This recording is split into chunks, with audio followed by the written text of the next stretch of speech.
Okay, do I have X many women in my office? Okay, done.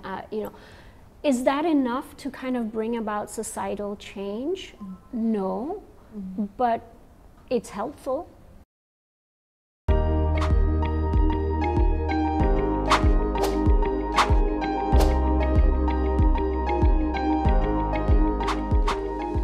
Okay, so we're going to go into Indonesia now, country specific. What do you see as Indonesia's commitment to gender mainstreaming? How how does it fare, and what is your observation? So I think first of all, I am speaking as someone who works in Indonesia, but I'm in no way, able to speak. These are, observations that I've had through my interactions over the past 18 months or so, and also as a professional. So please do treat it, these as more sort of personal reflections in that sense. But I think it's always helpful to sort of go back to facts. And globally, so this is not Indonesia, but globally, the World Economic Forum's report, their Global Gender Gap report, basically said that it will take us 131 years to achieve gender equality. Right? So we have a long way to go, and that's across different dimensions. In that same report, Indonesia ranks 87 out of 146 countries. So it's somewhere, in the middle. We do see that there's been maybe some stagnation in the ranking, but I think numbers also only tell so much, right? I mean, facts are important, but you also need to sort of go into some of the qualitative dimensions. So I think there's been, a lot of progress when it comes to legislative advances, where again this requirement, the legal framework that requires women to be part of the political process, campaigns, candidates, etc. I think that's very important because that's where decisions are made, right? That's where the leadership of the country can really sort of come from.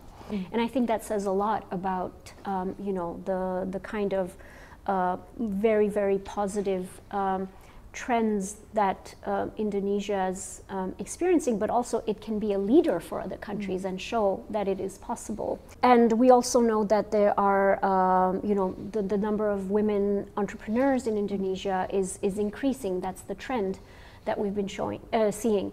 However, as I mentioned earlier, a lot of that is in the informal sector, which means they could be potentially victims of, unequal labor conditions, or there may be certain hurdles that, because of their informality, they have to face, like not being able to access further loans to scale up their business initiatives. And one of the things is we need more women in as engineers. As people working in the energy sector, for instance. As I mentioned, only about 5% of women of leadership positions in energy enterprises are women. So we need to change that. What's interesting is actually the number of women who are in the STEM, the science, technology, math, engineering, academia.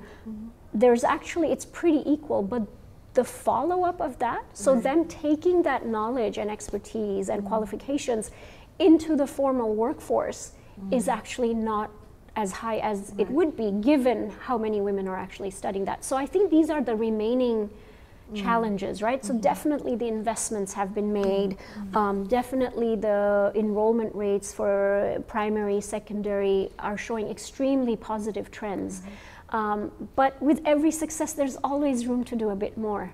And I think this example really shows where is the next kind of hurdle for us to address. So I think that's important. In terms of labor participation, I think this is where some of the figures are the most stark, the differences. So.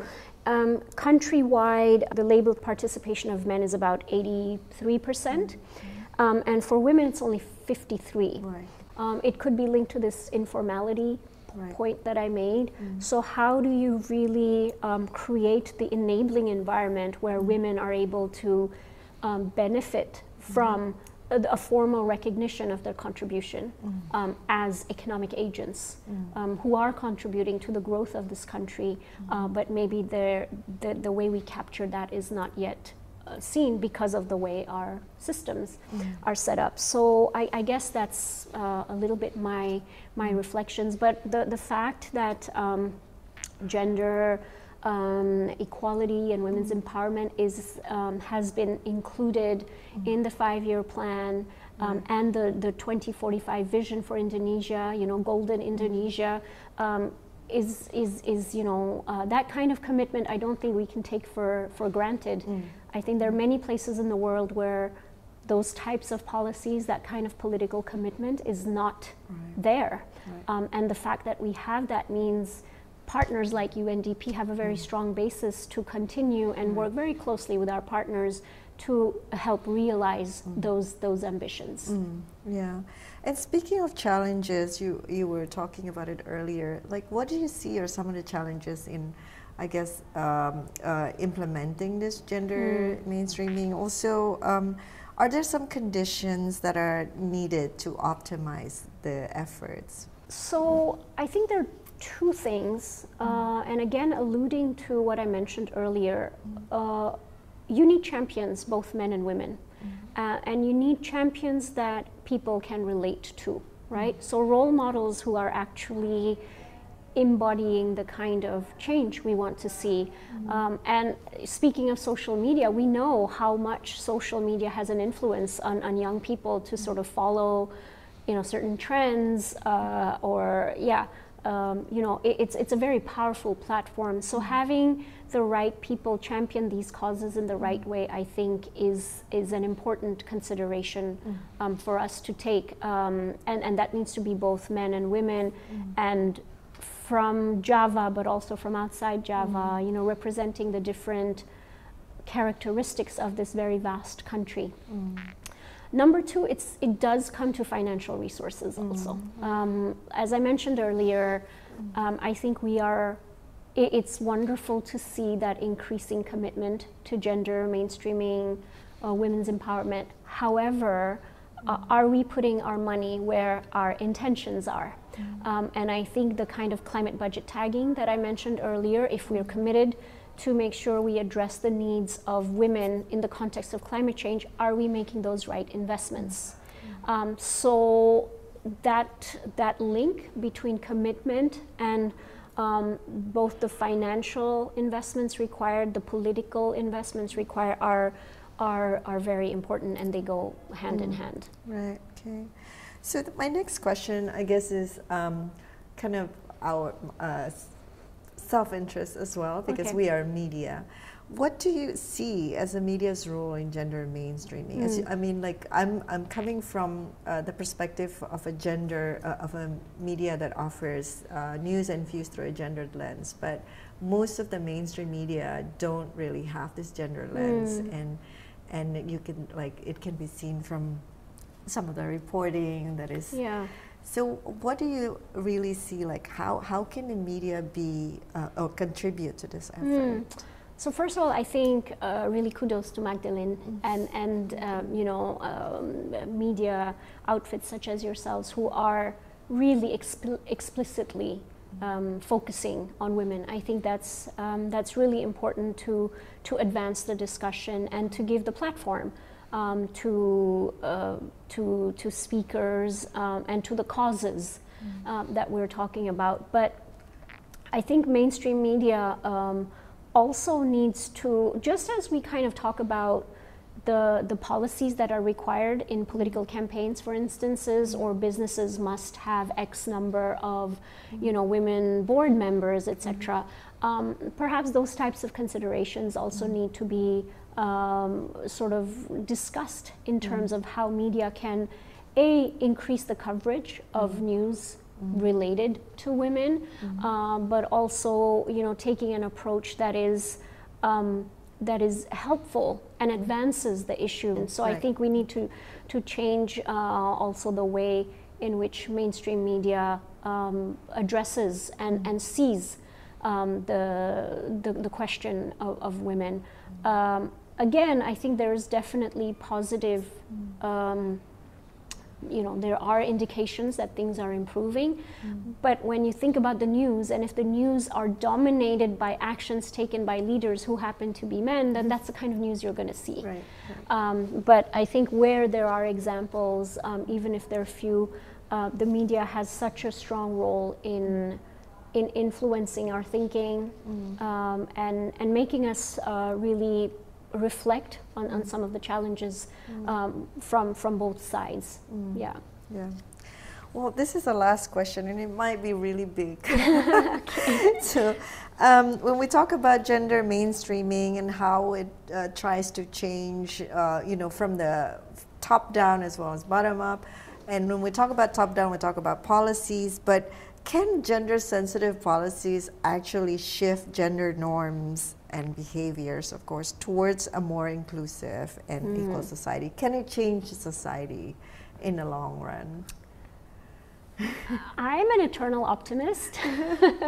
So my short answer would be, it's so important, right? Having those policies and those regulations in place are really a necessity to show that as a country, we are serious about this issue, and we are putting in the necessary efforts to make sure that our commitment is shown in such a way.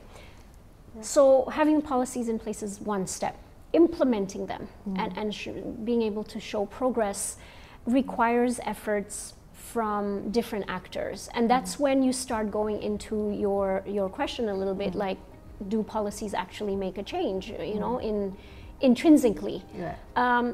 So there's that middle path where we have policies, so then ministries, academia, private sector, all of them have to start thinking about how they're going to do this.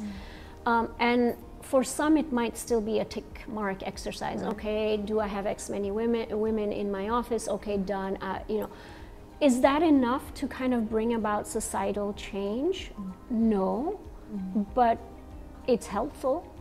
For instance, if you see more and more women CEOs, more and more women who are leading in some sports, whether it's football or tennis, and you see women, you have role models that you look up to, and then it suddenly opens up the possibilities for you as a young girl who's kind of thinking about the future.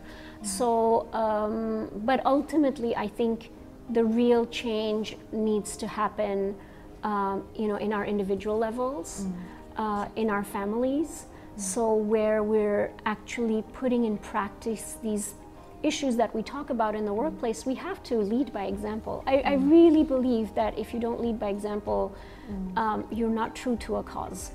And it can be, small actions, but it has to be kind of led by each and every person to make little changes within the circle of control that they have, within the influence that they have.